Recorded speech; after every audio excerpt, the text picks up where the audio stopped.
Kita harus buang, saudara. Karena apa? Khotbah ini menyatakan bahwa kita harus hidup baru.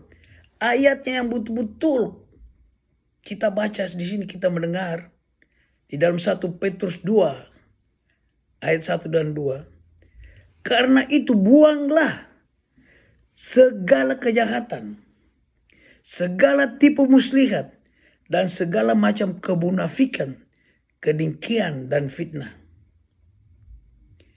Dan jadilah seperti bayi yang baru lahir, yang selalu ingin akan air susu yang murni dan rohani, supaya olehnya kamu bertumbuh. Nah, coba lihat. Jadi tema yang dimaksudkan di siang hari ini adalah kita harus hidup baru. Yang dimaksudkan hidup baru, kita harus buang segala kejahatan, segala tipu muslihat kita buang, saudara. Karena yang dimaksudkan Yesus Kristus adalah sang penebus, bahwa kita jangan hidup yang munafik, kejahatan, kekejian, mengecewakan Tuhan. Kita buang semuanya. Karena apa? Kita mau hidup yang baru. Kita mau hidup baru. Born again katanya. Dia bilang born again. Hidup yang baru. Mengapa? Pertanyaan di sini, mengapa? Karena kehadiran Yesus merupakan suatu yang paling kita tahu bahwa Yesus adalah sangat pengasih dan penyayang. Dia mau supaya kita hidup baru, kita buangkan segala kejahatan-kejahatan kita. Nah, ini. Jadi, apa yang dimaksudkan tadi? Karena itu, buanglah segala kejahatan. Nah, saya akan kupaskan di sini mengenai kejahatan-kejahatan. Kejahatan itu adalah lawannya adalah kita harus berbalik berbuat baik. Jadi kejahatan lawannya berbuat baik. Kita harus bersifat yang baik. Segala kejelekan-kejelekan kita harus buang. Tipu muslihat kita harus buang. Motivasi munafik kita harus buang. Semuanya kita harus buang. Karena apa? Dimaksudkan buanglah segala kejahatan. Tipu muslihat, tipu menipu, dengki, cemburu, sakit hati kita harus buang semua. Karena itu adalah timbul di dalam kejahatan-kejahatan di dalam otak pikiran kita. Kita harus buang, saudara. Karena kalau kita tidak buang berarti kita tetap hidup di dalam kejahatan-kejahatan. Nah, ini kita harus tahu bahwa untuk menuju ke rumah Bapa kita hidup yang kudus. Rasul Paulus ini menekankan kepada kita. Oleh sebab itu, kata Rasul Paulus, ia menganjurkan kita mengasihi sesama manusia. Rasul Paulus ajarkan kita supaya kita hidup mengasihi sesama manusia. Tetapi kalau kita tidak mengasihi diri kita sendiri, bagaimana kita mau hidup mengasihi orang lain? Ini. Kita harus tahu, saudara, karena firman-Nya berkata, kasihilah sesama manusia seperti dirimu sendiri. Oleh sebab itu, kejahatan lawannya adalah berbalik dalam kasih. Kita berbuat kasih. Nah, ini yang dimaksudkan oleh Rasul Petrus kepada kita. Nah, kita bisa lihat di Yakobus 1 ayat 21. Apa yang dibilang di situ? Sebab itu, buanglah segala sesuatu yang kotor dan kejahatan. Oh my goodness. Ini yang ditekankan oleh Rasul Yakobus. Rasul Yakobus ditekankan Yakobus 1 ayat 21. Sebab itu, buanglah segala sesuatu yang kotor dan kejahatan. Jadi yang dimaksudkan kotor ini maksudnya, saudara, perbuatan-perbuatan kita yang keji, yang tidak layak di hadapan Tuhan, saudara. Buanglah kejahatan yang kotor. Kejahatan kotor ini sama dengan menipu, membenci orang, kita merampok atau kita menodong, Ini termasuk kejahatan-kejahatan kotor. Atau kita berzina, atau kita membunuh, ini kejahatan-kejahatan kotor. Ini yang dimaksudkan oleh Rasul Yakobus. Sebab itu katanya, buanglah segala sesuatu yang kotor dan kejahatan. Dan terimalah dengan lemah lembut firman tertanam di dalam hatimu. Waduh. Kita harus terima firman kita dan harus ditanamkan di dalam hati kita, saudara. Ada amin, saudara sini. Ini. Jadi lawan yang kotor tadi kita buang, kita tanamkan di dalam hati kita adalah firman. Karena firman ini adalah Allah sendiri. Ya kan, kita tanamkan di dalam kita punya tubuh supaya itu firman berkuasa untuk menyelamatkan jiwa kita. Nah, itu yang dimaksudkan Yakobus. Nah, namun dalam arti yang lebih terbatas, kejahatan adalah apa? Amarah yang tersimpan di dada kita. Amarah sudah berurat akar, memuncak, yang siap membakar di dalam hati kita. Kita harus buangkan, saudara. Jadi, oleh sebab itu, kejahatan termasuk tipu muslihat ini kita harus melihat jauh-jauh dari kata-kata kalian yang licik yang memperdayakan orang lain karena tidak tahu kelemahannya sehingga ia menderita kerugian. Ini tipu muslihat. Kita hidup sebagai orang munafik, kita menipu. Kita bilang dia, kita akan meminjam umpamanya semangat kamu. Nanti habis bulan saya akan bayar kembali. Tetapi kenyataannya apa?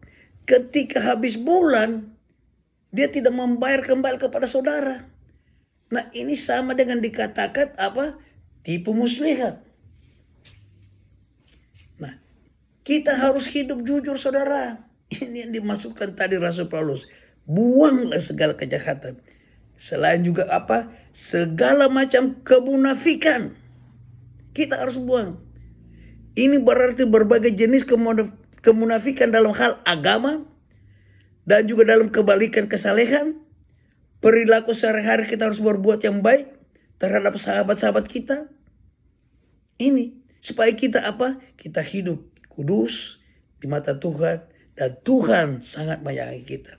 Ini yang dimaksudkan. Karena apa? Sudah dibilang tadi, Tuhan itu sangat pengasih dan penyayang. Segala macam kedengkian kita harus buang, saudara. Dengki kita harus buang. Yang dimaksudkan yakni segala sesuatu yang dapat disebut kedengkian yang merasa gusar dengan kebaikan di dalam kemampuan, kemasyhuran atau keberhasilan orang lain. Kita harus buang segala macam kedengkian kita, Tuhan.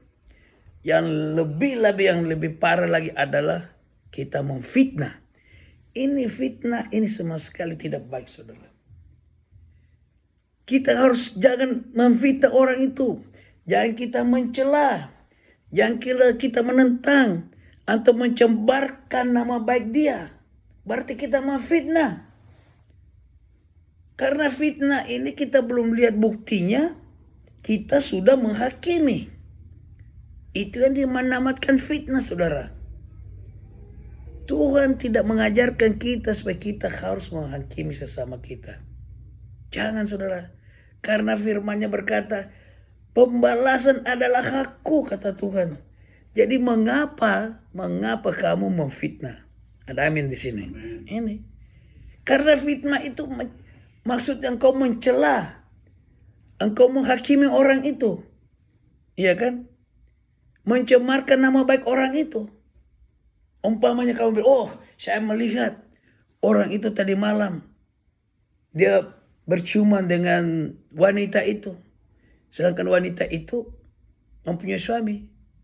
Nah, ini suatu fitnah. Kalau kita melihat gitu, kita biarkan aja kan perbuatan dia itu kan dia harus bertanggung jawab masing-masing di mata Tuhan. Kita tidak usah memfitnah, menceritakan kemana-mana. Kalau kita menceritakan kemana-mana berarti kita sudah apa? Menghakimi. Jadi jangan, saudara, ini yang dimaksudkan segala kejahatan kita harus buang.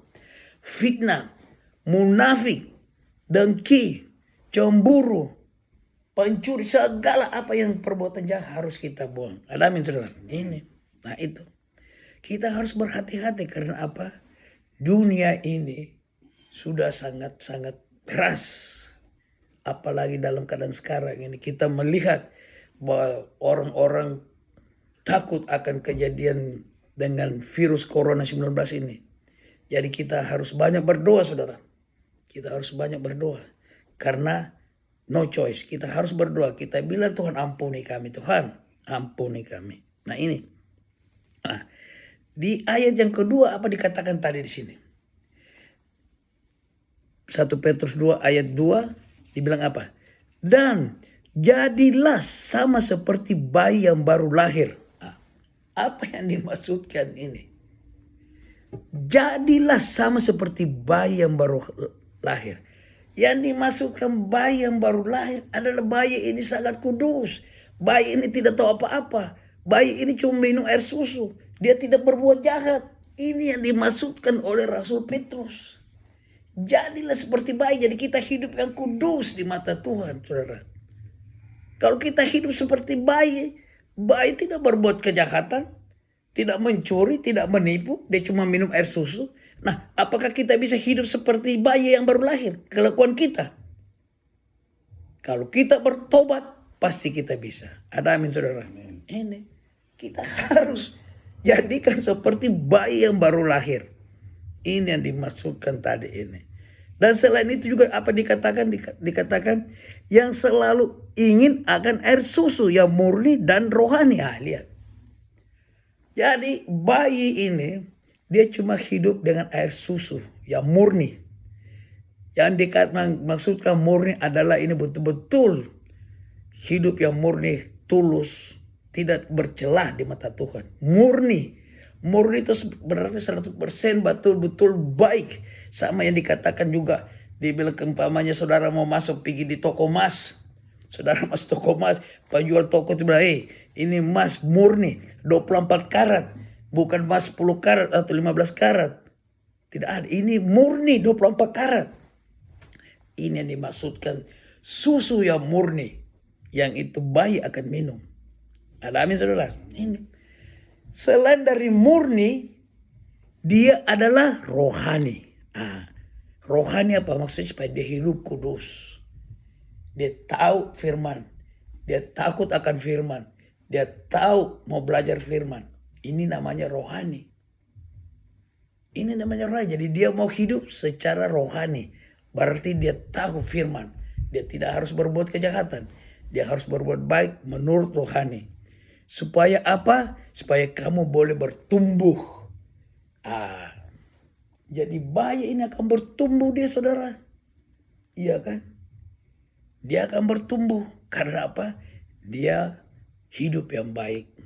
Dia tidak berbuat kejahatan. Dia menghasilkan buah yang baik. Nah, kalau dia menghasilkan buah yang baik, semua orang senang. Semua orang suka bergaul dengan dia. Sama dengan kita.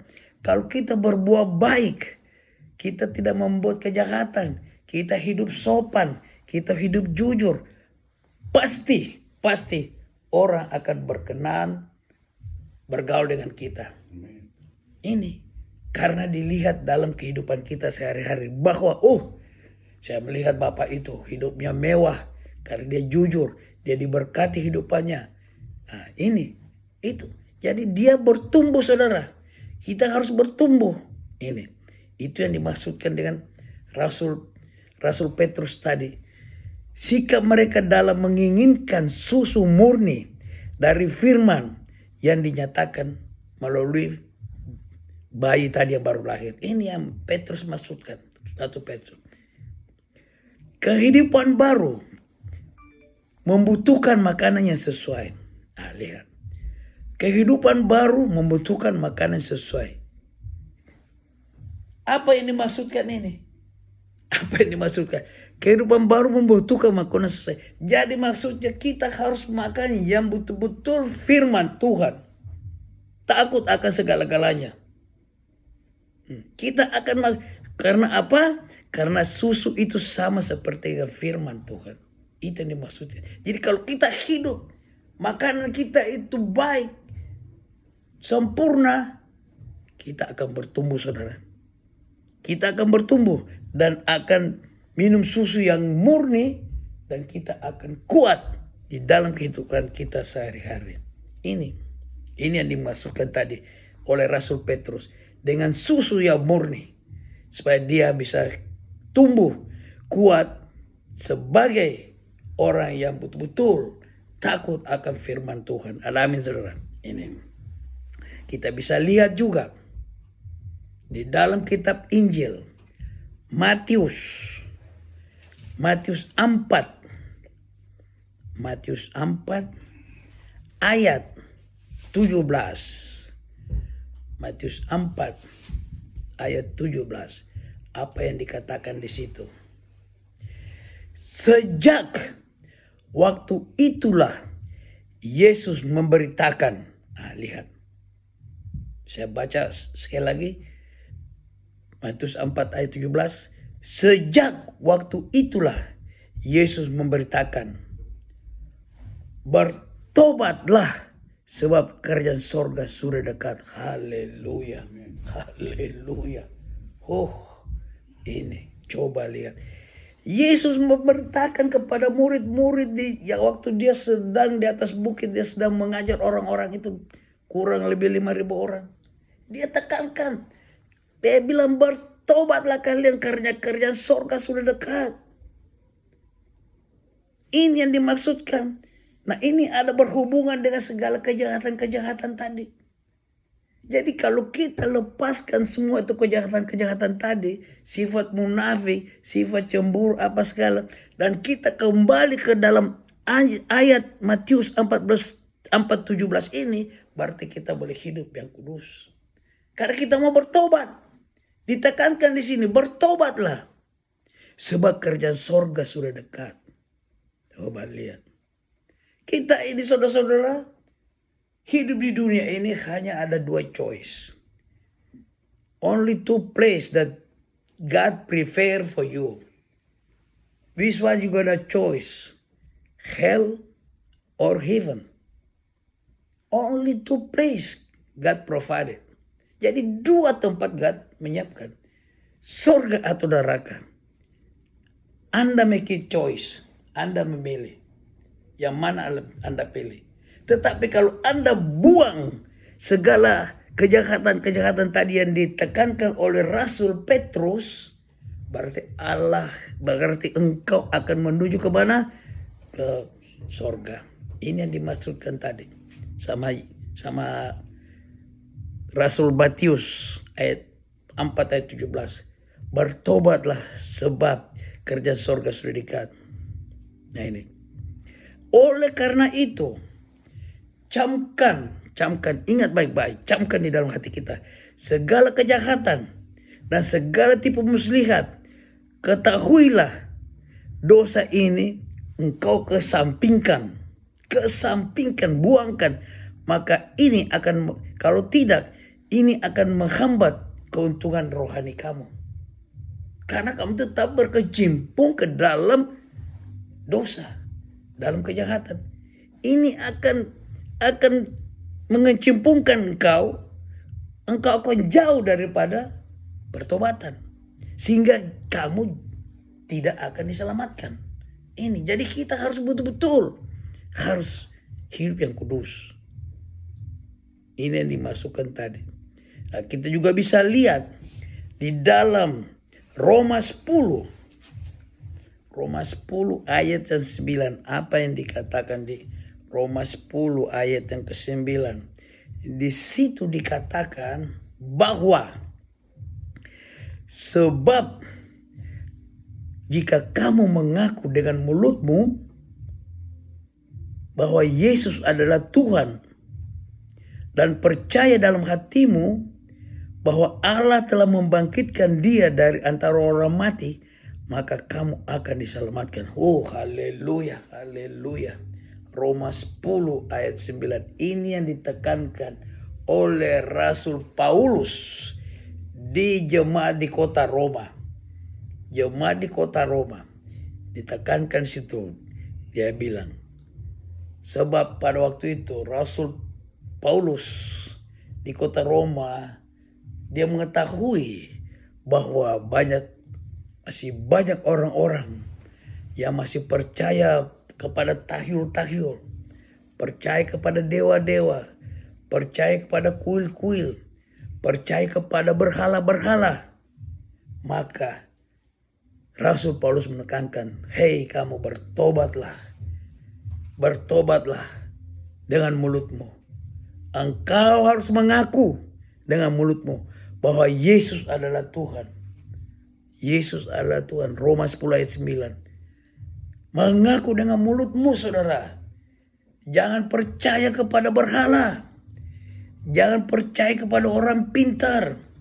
Orang pintar di sini yang dimaksudkan siapa? Dukun-dukun. Jangan percaya kepada mereka. Jadi engkau harus mengaku bahwa Yesus adalah siapa? Tuhanku. Ini. Engkau harus mengaku. You have to be confessed, but the Jesus Christ is my Lord. You have to confess by yourself that Jesus is my Lord. Mengaku dengan mulutmu. Ini. Selain itu boleh katakan bahwa Yesus adalah Tuhan. You see? Kau mengaku dengan mulutmu. Mengaku bahwa dia adalah Tuhan. Selain dari itu dikatakan apa? Dan percaya di dalam hatimu. Nah, loh, coba lihat. Kita harus percaya di dalam kita punya hati bahwa hey, Jesus Christ is the Lord. Jesus Christ is the Savior. Jesus Christ is the King of Kings. Kita harus claim dia. Jesus Christ is Alpha and Omega. The first and the last. Yang pertama dan akhir. Kita harus confess. Kita harus mengaku. Ini yang dimaksudkan oleh Rasul Paulus di kota Roma. Selagi dia memberitakan kepada orang-orang yang masih banyak percaya kepada berhala-berhala. Pagan. Kita di Indonesia mungkin masih banyak juga yang percaya kepada orang-orang pintar. Orang-orang pintar yang disebutkan namanya apa? Mereka ini adalah dukun-dukun. Nah, masih banyak kita orang-orang kita yang masih percaya kepada itu. Mereka ini adalah bukan Tuhan. Mereka ini sebagai dukun. Allah lain. Mereka mempercayai Allah lain. Ini yang dimaksudkan. Nah, selain dari itu kita harus mengaku bahwa Allah telah membangkitkan dia dari antara orang mati. Wah, lihat ayat ini. Allah yang membangkitkan Yesus hari ketiga dia bangkit, saudara. Tidak ada orang lain yang bisa membangkitkan manusia kalau dia sudah mati. The only thing, the Almighty God kasih bangkit anaknya, raise, bangkit engkau Jesus, anakku. Ini karena pada waktu hari yang ketiga bangkit, kubur tidak bisa menahan, saudara. Kubur tidak bisa menahan, dia bangkit. Karena apa? Dia kudus. Dia adalah the only one, punyanya Allah. Anak satu-satunya. The only one. Nah, jadi dia bangkit di hari yang ketiga, saudara.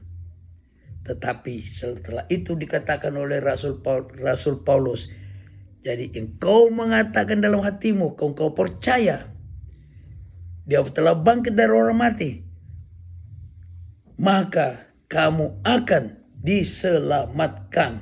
Coba lihat. Kita akan diselamatkan karena kita tahu, kita mengaku Jesus is my Lord. Engkau akan dapat salvation. Engkau be saved. Karena you recognize, you confess yourself that you say that Jesus Christ my Lord. Jadi Tuhan ini adalah, Jesus adalah juru selamat kita. Kita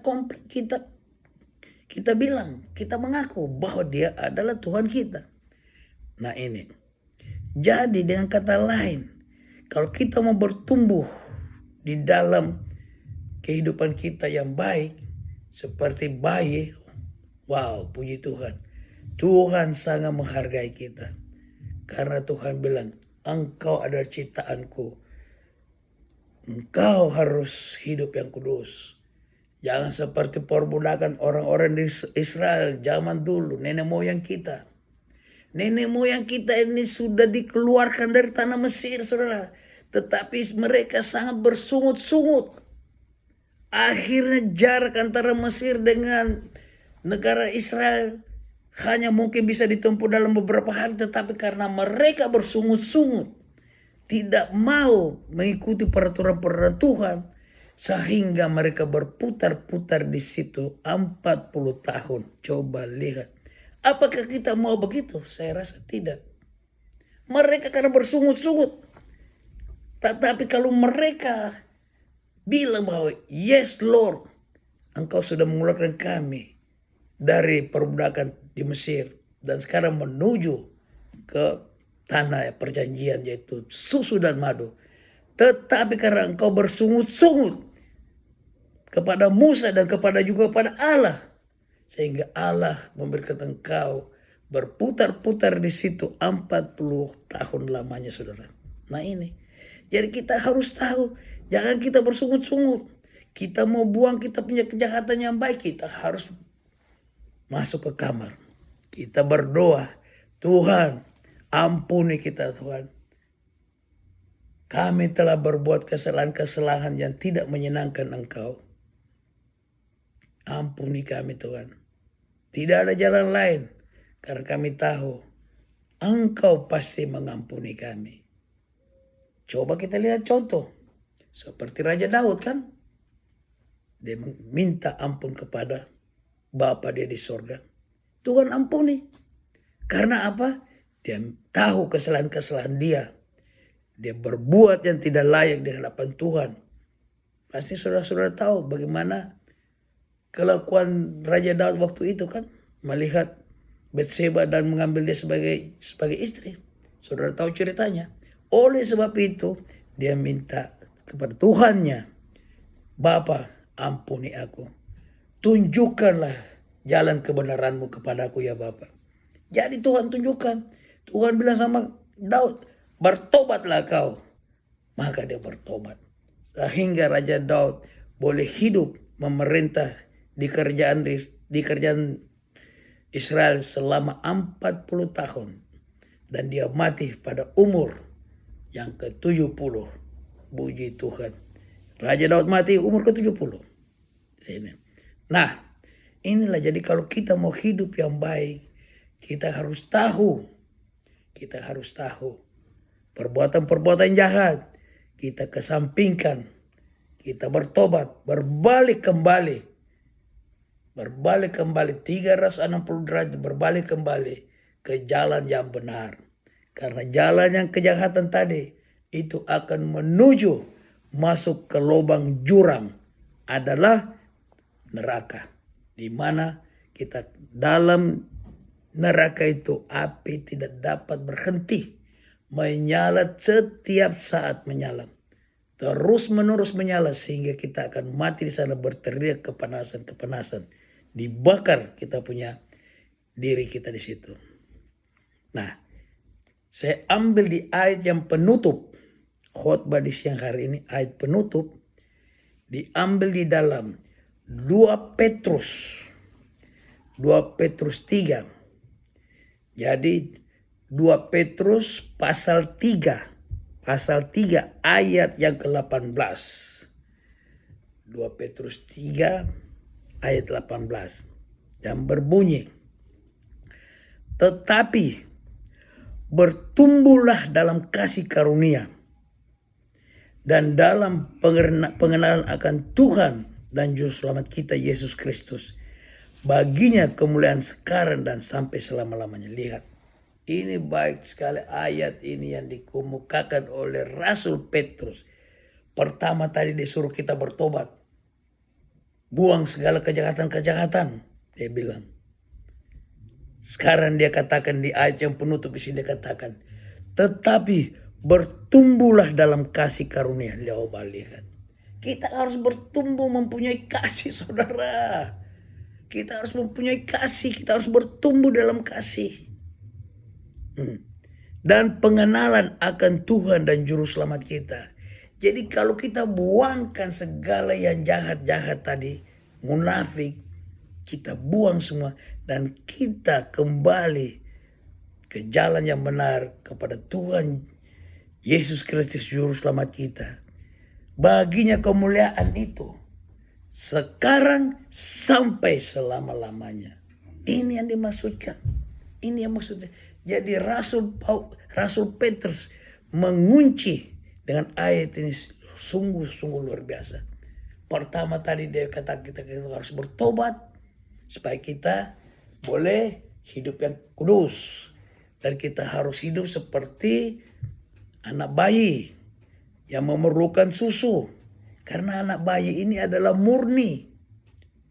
Murni saudara, dia tidak ada kenal dosa, dia belum tahu dosa. Dia masih bayi. Dia hanya memerlukan susu setiap hari. Nah, kalau kita bisa hidup gitu, dia masih murni, tidak ada dosa. Yang tadi saya katakan tadi, sama dengan masuk toko emas bilang Mazmurin 24 karya. Ini sama dengan bayi. Nah, di ayat pengunci dari khotbah di siang hari ini, Rasul Petrus tekankan, bertumbuhlah dalam kasih karunia. Jadi kita harus bertumbuh saudara. Kita harus memperlihatkan buah kita. Buah yang baik. Karena kalau engkau memperlihatkan buah yang baik, orang-orang sangat senang. Kalau buah itu tidak baik, akan dibuang. Tetapi kalau buah itu yang baik, engkau makan kan. Coba kalau engkau beli buah di supermarket atau di mana saja. Kau sampai di rumah, kau lihat buah-buah ini, oh ini kelihatan baik, saya makan. Ada yang tidak baik, yang busuk kamu buang. Sama juga ini. Jadi kalau kita memperlihatkan kelakuan kita yang baik, kita akan bertumbuh, saudara. Kita akan bertumbuh di dalam kasih. Nah, ini yang dimaksudkan oleh Rasul Petrus. Dan juga kita akan mendapatkan juru selamat yang benar. Nah, namanya siapa? Yesus Christ. Yesus adalah sebagai juru selamat kita. Baginya kemuliaan dari sekarang sampai selama-lama. Jadi maksudnya itu tidak ada batas. Sekarang sampai selama-lamanya. Now and forever katanya. Tidak ada batas. Tidak ada batas. Jadi seumpamanya saudara jalan, tidak ada di situ dibilang stop sign, terus sampai selama-lamanya. Tidak ada stop sign. Karena ini menuju kemuliaan Tuhan. Karena kalau kita sudah hidup yang kudus, jujur di hadapan Tuhan, kita akan menemukan juru selamat dan kemuliaannya Tuhan. Dan kemuliaan itu tidak terbatas. Dari sekarang katanya, sampai selama-lamanya. Coba lihat. Ini saudara. Karena firman-Nya berkata. Firman-Nya berkata, dan ini yang ditekankan oleh kita. Ditekankan kepada kita oleh Rasul Petrus. Supaya kita harus hidup dan jujur, buanglah segala kejahatan dan bertumbuh di dalam kehidupan kita, menghasilkan buah yang baik, saudara. Nah, ini yang dimaksudkan daripada khotbah di siang hari kita. Khotbah di siang hari ini oleh Rasul Petrus yang diambil tadi dengan jujur. Tema adalah hidup yang baru. Jadi hidup yang baru ini adalah kita harus bertobat. Kita harus born again. Hidup yang baru, kita buang segala kejahatan-kejahatan kita. Supaya kita boleh layak menerima tempat di surga oleh Bapa kita. Nah, inilah khotbah di siang hari kita ini saudara-saudara. Biarlah firman yang kita dengar ini kita boleh pakai dalam kita punya kehidupan sehari-hari. Dan biarlah kita boleh bertumbuh dan berbuah seperti apa yang dimaksudkan, ditekankan kepada kita oleh Rasul Petrus tadi. Haleluya, haleluya. Mari kita berdoa.